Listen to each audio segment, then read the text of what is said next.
My dear people of God, our readings from God's holy word today give us so much to reflect on. You know, in our first reading, there's such a treasure, and understanding that reading would give us insight into God's working in the Old Testament, which of course is the foundation of the New. And then in our second reading, we hear about the place of suffering, the suffering in our lives, suffering in the world, which again is such an important thing to reflect on. But I have to tell you, I feel compelled today to talk about today's gospel.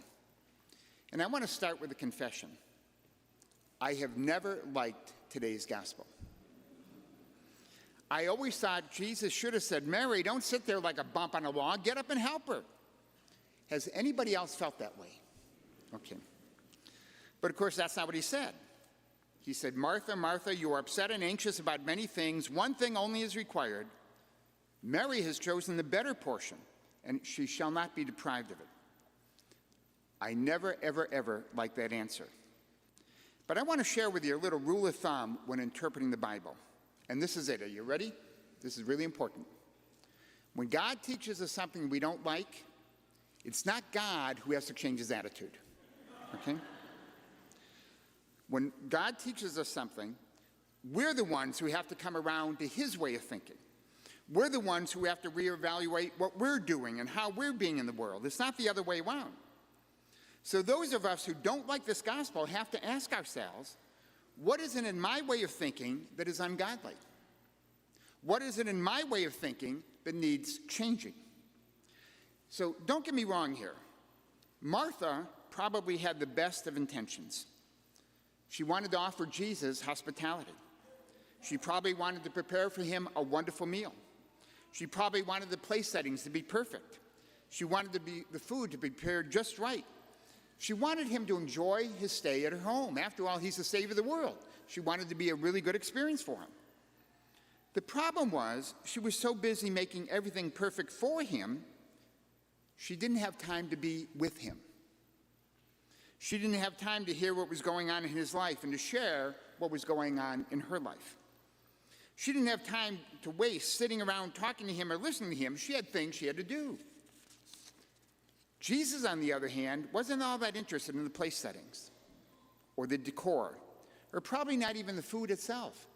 And after all, Jesus could whip up a feast for 5,000 people on the spur of the moment. No one was going to go hungry if Martha didn't have a big feast prepared. And it seems to me, my friends, the reason I and so many others don't like this reading today is because we have become a nation of Marthas. We are so busy doing for others, we often don't have time to be with others. So parents, for instance, and again, I say that with the best of intentions. I'm not saying this to put anyone down. I just want to ask you to think about how you relate with other people in your families. Parents with the best of intentions, they don't want their children to feel deprived, so they work and work and work so they can spend hundreds, maybe thousands of dollars at Christmas time for presents. Even though 3 days after Christmas, 80% of those presents are going to be put to the side and never used again. Or parents work and work and work because they have to buy the latest iPhone for their kids, or they have to have an Xbox for their kids, or they have to get a Switch 2. Or, of course, their kids can't just have hand-me-down clothes or clothes bought at Value City or Walmart. No! There have to be new clothes from Lululemon, from Nike, from American Eagle, from Old Navy, from Abercrombie Fitch, or whatever the in-place happens to be now. I don't know what they are. Parents, for all the best of intentions, can be so busy getting and doing for their children that they don't have time to be with their children. Children can come home from school and there's no one to ask, what happened at school today? How did your day go? How did your friends treat you? It could even happen that the child comes home and starts saying things like, do you know what Billy did today? When the teacher wasn't looking, Billy grabbed Sally's English book, only to get a curt response, can't you see I'm busy? I don't have time to hear about Billy and Sally today. There's a real message there, folks. A real message. Those words of Jesus, Martha, Martha, you are busy and upset about many things. One thing only is required. Mary has chosen the better portion and will not be taken from her. Folks, the way you spell love to a child is T-I-M-E. Time. It's more important than the designer clothes. is more important than the latest electronics. It's more important than expensive vacations. It's more important than you having a successful career or a big house or lots of toys under the tree. Being with them, listening to their joys and worries, their triumphs and failures in schools, their dreams for their lives, what their friends said or did. T-I-M-E is how you spell love to kids. And just for young adults, that's how you spell love to your parents, too. When you get older and you move out of the house, taking time to talk to your parents, taking time to visit your parents. That's so essential. Husbands and wives can again, for all the best of intentions, but they can become Marthas to one another.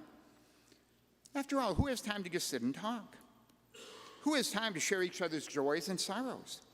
Who has time to hold each other's hands or to write a little note of encouragement or to be with each other?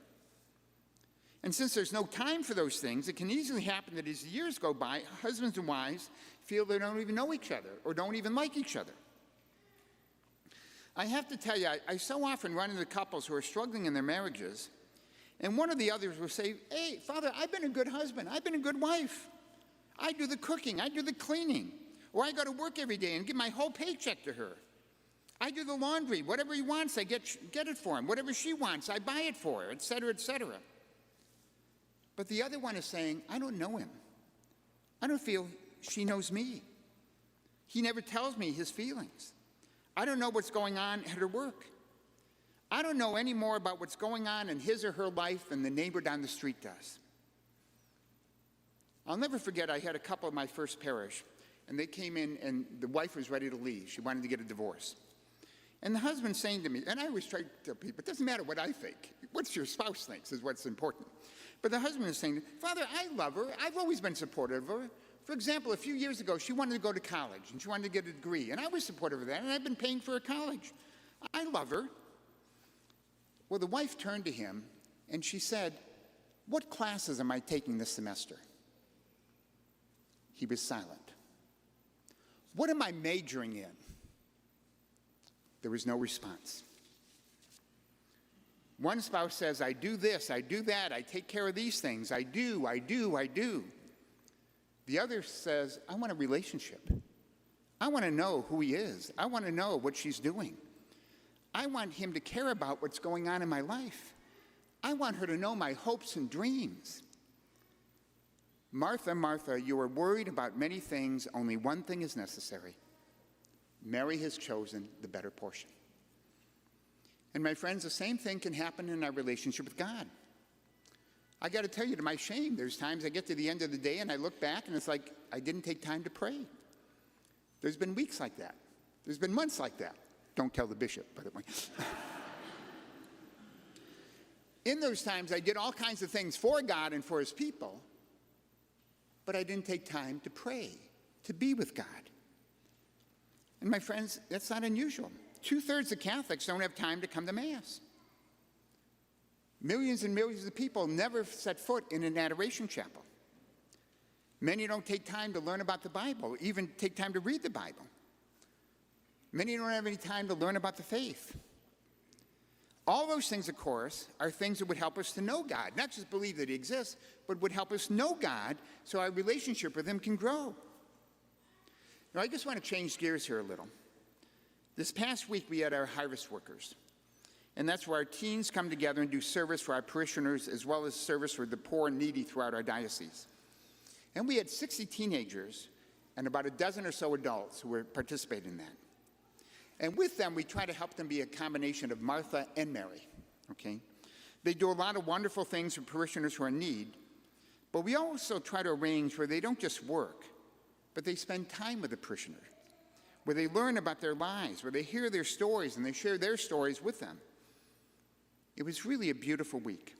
So please pray for our harvest workers that they can continue to bring the love of Jesus to people in our parish, but pray especially that they bring the love of Jesus to their families, to their schools, to the wider community. You know, my friends, the last 50 years or so, we have had all kinds of time-saving devices invented.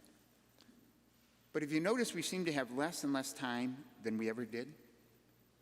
Less time to be with each other, less time to share, less time to be with God. I don't have the answer to that. If I did, I'd be rich. But Jesus makes it clear. It is better to be with him than to be doing things, even doing things for him. It's better to be with each other than to be caught up in doing. Now, for most of us, God is most likely calling most of us to a combination of Martha and Mary. But I really want to caution you, in our world today, most of us neglect being Mary because we're so caught up in being Martha. My friends, this gospel challenges each one of us to look at the key relationships of our lives. Parents and children, do you take time to be with each other, to listen to each other, to just waste time together?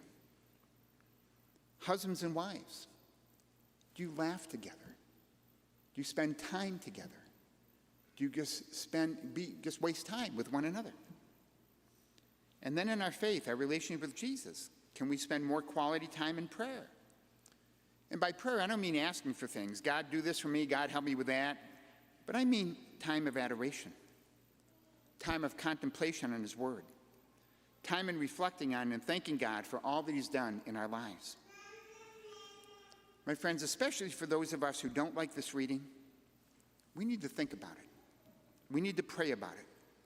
We need to ask God's guidance and wisdom on how we can become more and more like Mary and maybe a little less like Martha. Amen?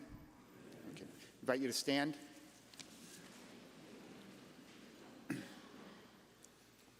My friends, our faith is all about relationships. Our relationship with God, and our relationship with God's family, his church, and our relationship with our own families, where we're called to have relationships of love.